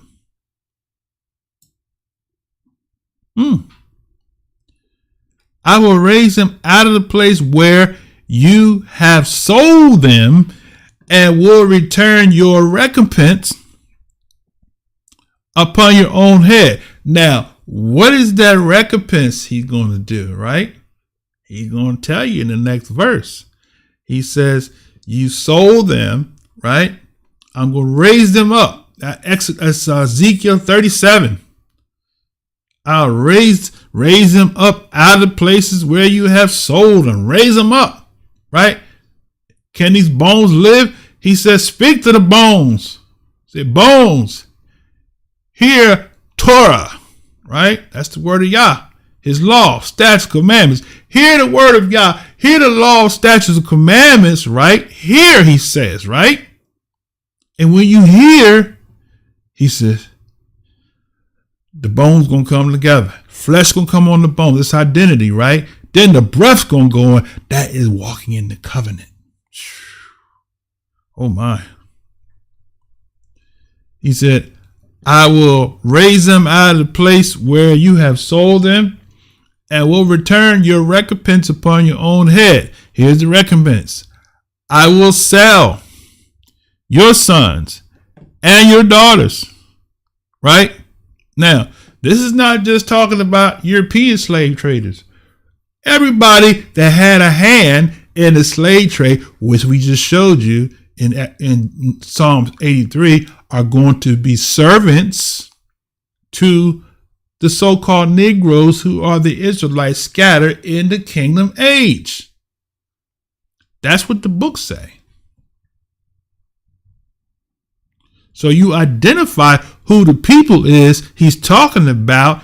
Everybody else that had their hand in the slave trade are going to serve, and it's all through the book. I know you hate to hear that, but this Negro that you're looking at that you hate, you're going to serve in the kingdom if you're alive.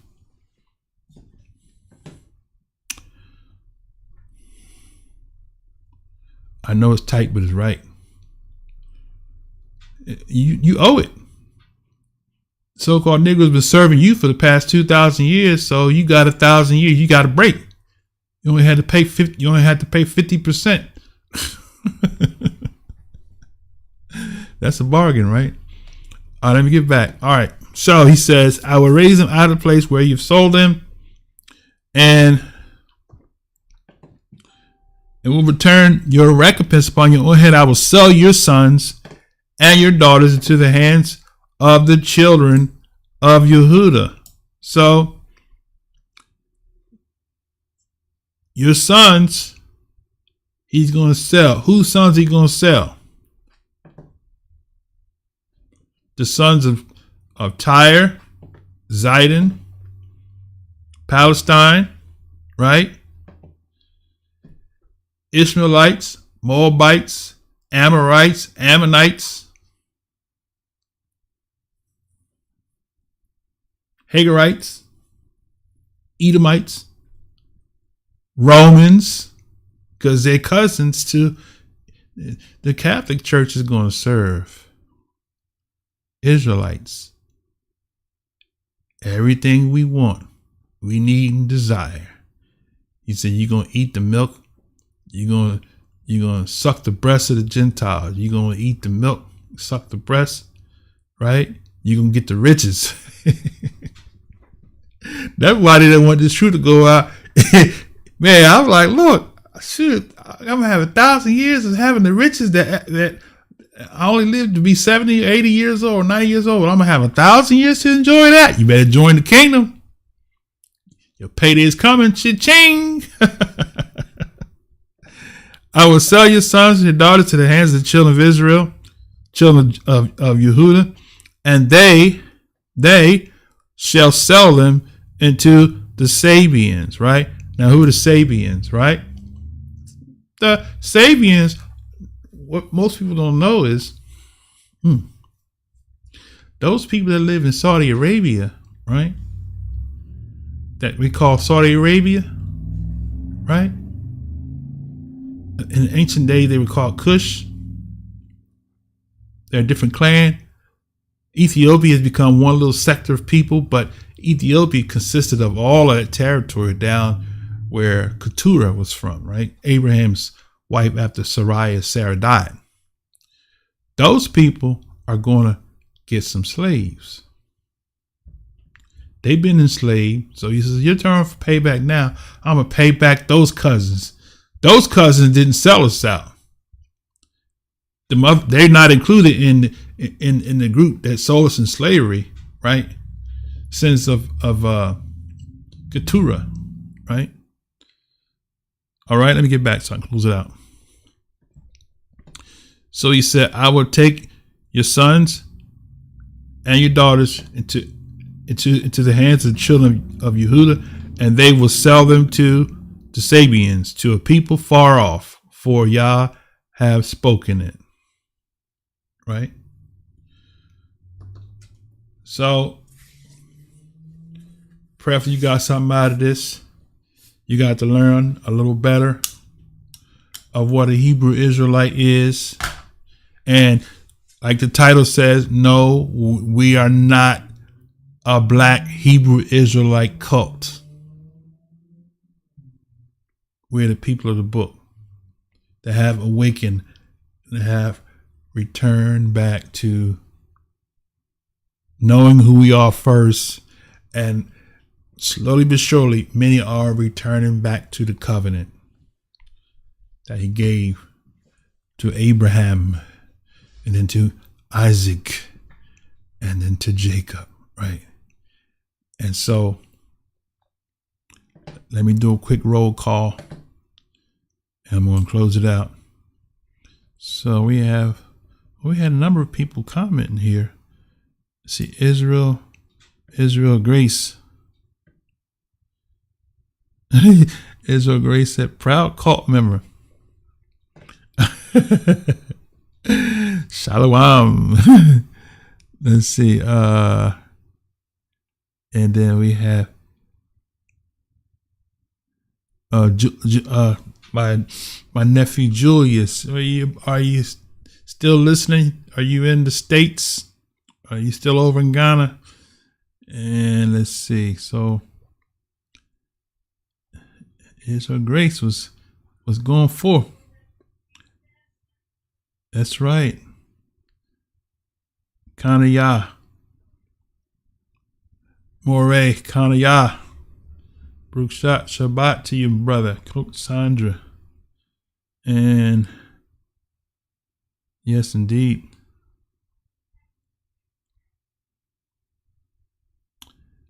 Kadosha Bat Yah. Baruch Shabbat to you. And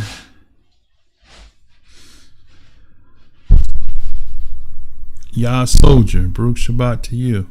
Oh, no doubt I plan to be here in my place. And so next Shabbat, let everybody know. Oh, absolutely. Let everybody know that next Shabbat night, we're going to be right back here.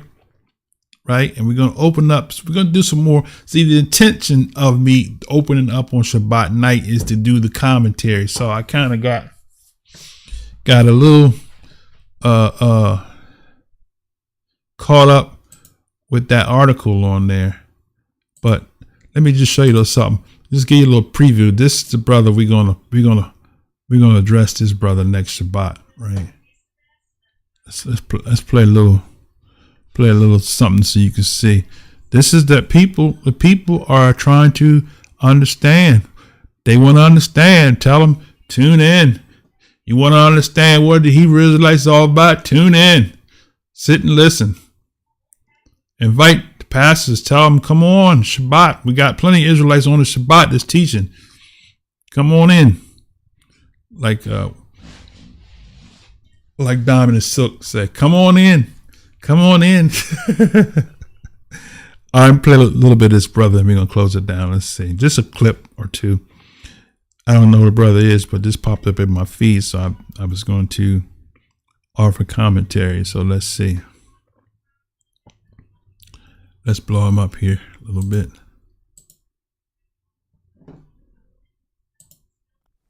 There's this group who are saying black people are Israelites. How many of you have heard of this group? Yeah. It's not just black people, more on that soon. And my husband had a Haitian co-worker who says he is an Israelite. Uh-oh. What is your take on that?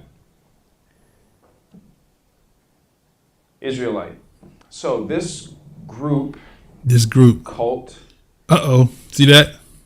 Would call themselves Hebrew Israelites. He's misinformed. The 12 tribes, different factions, basically the same premise. And that is that the 12 tribes of Israel are actually 12 ethnicities that exist today. I'm going to miss some of them, but some of these tribes would be Haitians, Puerto Ricans, Mexicans, Native Americans, Dominicans, who else? And of course, your descendant of slave, the African American. Look at how he's looking. The African American, the black, if you will, would be considered the tribe of Judah. What tribe is Haiti supposed to be? Levi, yeah. Okay. This is funny. And they are growing in their popularity. They're growing in their numbers. They have... Okay, I'm going to stop it there. I don't want to get into it. I'm going to stop it there because I'll be all night. But it's going to be fun. Just doing commentary on this brother. I could tell his brother, he's reaching and grabbing and he's trying to figure out what to say. But so, all right, brother, sisters, I'm going to sign off, and so we'll see you all in the morning for those who are going to join in with us. Till next time, shalom, shalom, shalom.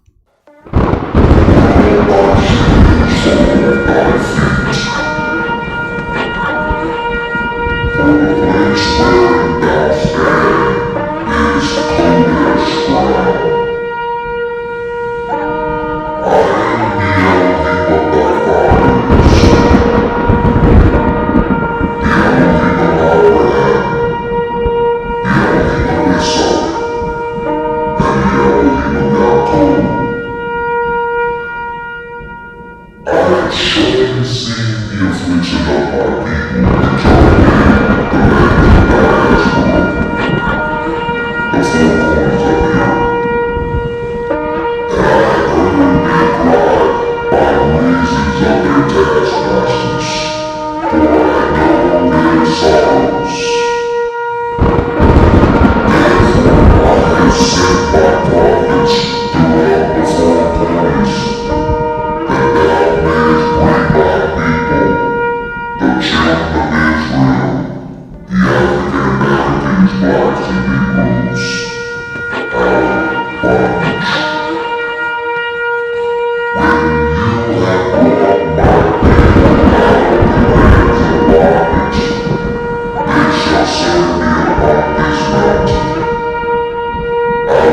I